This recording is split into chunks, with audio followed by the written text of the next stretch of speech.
Bismillahirrahmanirrahim. Assalamualaikum dan salam sejahtera.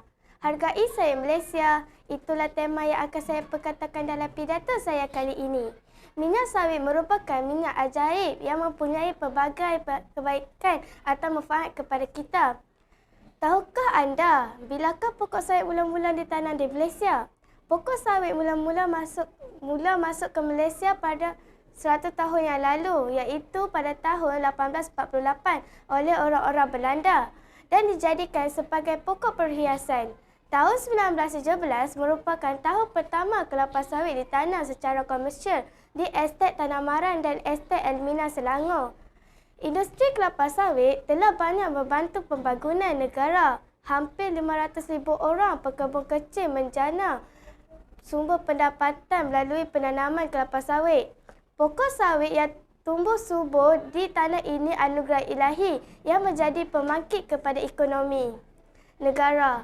Industri sawit Malaysia masih kekal antara sektor yang kukuh dalam membantu mempertahankan kemapanan ekonomi negara. Minyak kelapa sawit memberi banyak manfaat kepada kita kerana minyak kelapa sawit sihat dan berkhasiat.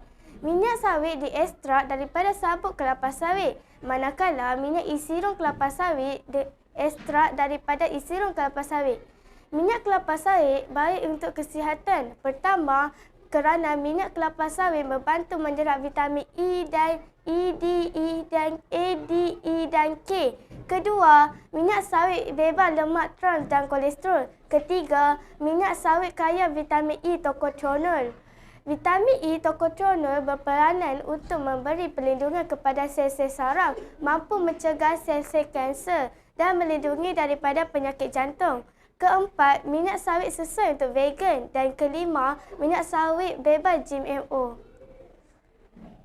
Minyak kelapa sawit amat sesuai menggoreng dan memasak. Minyak kelapa sawit stabil pada suhu yang tinggi, kurang mengeluarkan asap, percikan dan buih dan kurang menghasilkan sisa melekit pada dinding dan alatan memasak. Minyak sawit menjadikan makanan yang digoreng rangup dan garing.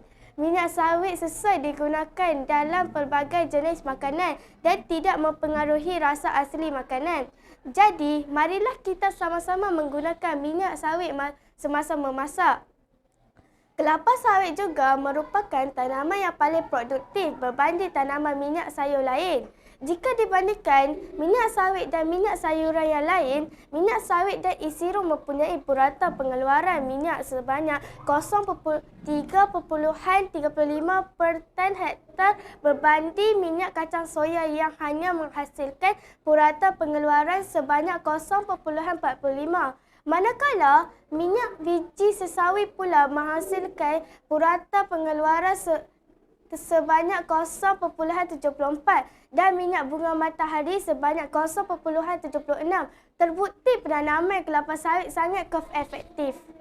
Rakyat haruslah mensyukuri nikmat Allah yang menganugerahkan sawit kepada Malaysia. Walaupun berasal dari Afrika, sawit dapat tumbuh dengan baik dan subur di Malaysia sehingga memberikan nikmat rezeki dan kesejahteraan kepada negara serta rakyat amnya. Jom kita gunakan minyak sawit dalam kehidupan seharian kita. Sawit anugerah Tuhan. Sekian, terima kasih.